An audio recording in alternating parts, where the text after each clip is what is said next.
नमस्कार साथियों, स्वागत है आप सबका आपके अपने इस YouTube platform Avnish Tiwari official में।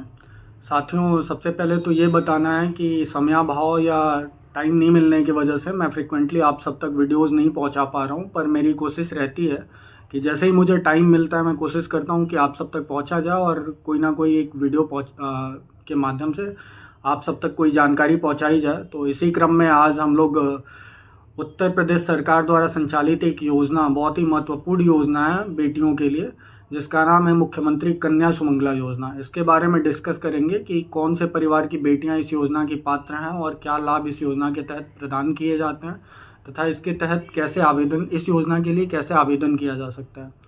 तो साथियों, सरकार द्वारा जब भी कोई योजना लाई जाती है तो उसका कुछ ना कुछ उद्देश्य होता है, और इस योजना का एकमात्र उद्देश्य यह है कि बेटियों के पढ़ाई या अध्ययन और उनकी स्थिति में सुधार किया जाना। जैसा कि हम सभी जानते हैं कि प्राचीन काल से ही हमारे देश में महिलाओं की स्थिति या महिलाओं या बेटियों की स्थिति बहुत सम्मानजनक रही है, किंतु इसके साथ ये भी सच है कि हमारे देश में महिलाओं को लेकर अनेक कुरीतियां या कुप्रथाएं भी विद्यमान रही हैं। और जैसा कि उदाहरण के रूप में देखा जा सकता है कि पहले के समय में महिलाओं की शिक्षा पे बहुत ध्यान नहीं दिया जाता था, बाल विवाह होता था और कन्या भ्रूण हत्या, इसमें से बहुत सारी चीज़ें तो वर्तमान में भी देखने को मिली। हालांकि इन सब स्थितियों में काफ़ी हद तक सुधार हुआ है, लेकिन फिर भी कहीं ना कहीं इस तरीके की चीज़ें अभी भी कहीं ना कहीं समाज में देखने को मिल जाती हैं। तो साथियों, इसी क्रम में बेटियों की स्थिति में सुधार के उद्देश्य को लेकर ये जो योजना संचालित है, ये महिला एवं बाल विकास मंत्रालय द्वारा संचालित योजना है, जिसके तहत बेटी के जन्म से लेकर उसके ग्रेजुएशन तक के स्टेज में विभिन्न 6 स्टेज में उसको कुल 25,000 रुपये की सहायता राशि प्रदान की जाती है। और ये 6 स्टेज क्या क्या होते हैं, कब कब ये राशि प्रदान की जाती है और कौन से लोग इसके पात्र होते हैं। तो देखिए, जो बेटियां इस योजना के लिए पात्र होंगी, पहला तो यह है कि वो एक ऐसे परिवार से हों जो लोग कि उत्तर प्रदेश के निवासी हों, और दूसरा वो परिवार ऐसा हो जिसकी वार्षिक आय 3 लाख रुपए या उससे कम हो, और तीसरा कि किसी भी परिवार के मात्र 2 बेटियों को इस योजना का लाभ दिया जा सकता है। लेकिन एक स्थिति हो सकती है कि मान लीजिए किसी महिला को पहले से एक बेटी है और दूसरी संतान के रूप में 2 जुड़वा बेटियां या 2 ट्विंस बेबी गर्ल होती हैं। तो ऐसी स्थिति में वो तीनों बेटियां जो होंगी वो इस योजना की लाभ पाने के लिए हकदार होंगी और उनको लाभ दिया जाना अनुमन्य होगा। और यदि कोई महिला किसी बेटी को अडॉप्ट करती हैं या गोद लेती हैं, तो ऐसी स्थिति में भी वो बेटी जो होगी वो उसको कन्या सुमंगला योजना का लाभ दिया जाना अनुमन्य होगा। अब वो 6 स्टेजेस क्या क्या हैं, तो पहला स्टेज है जिसमें 5,000 रुपये की सहायता राशि बेटी के जन्म पर प्रदान की जाती है, लेकिन इसकी एक शर्त है कि बेटी का जन्म अप्रैल 2019 या उसके पश्चात हुआ हो। तो ऐसी स्थिति में सरकार द्वारा 5,000 रुपये की सहायता राशि प्रदान की जाती है। दूसरा स्टेज होता है कि 1 वर्ष के अंतर्गत बेटी को जब संपूर्ण टीकाकरण कर लिए जाते हैं तो ऐसी स्थिति में 2,000 रुपये की राशि प्रदान की जाती है।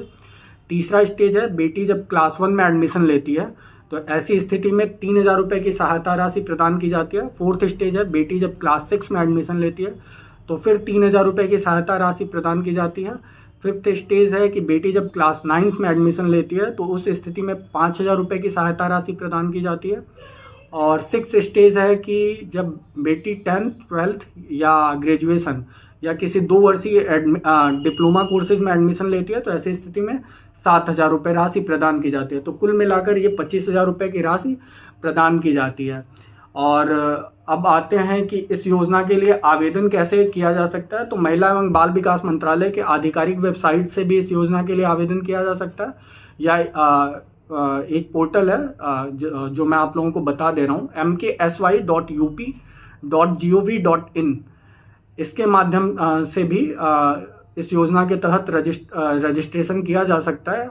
mksy.up.gov.in पे क्लिक करने के उपरांत जो पेज खुलेगा उस पर नागरिक सेवा पोर्टल का एक ऑप्शन दिखेगा, उस पर क्लिक करने के उपरांत एक नया पेज खुलेगा जिस पे आई एग्री एंड कंटिन्यू के ऑप्शन पे क्लिक किया जाएगा और उसके उपरांत रजिस्ट्रेशन पेज खुल जाएगा जिसमें कि इन सारी डिटेल्स को भर के और उसके बाद इस योजना के लिए रजिस्टर किया जा सकता है।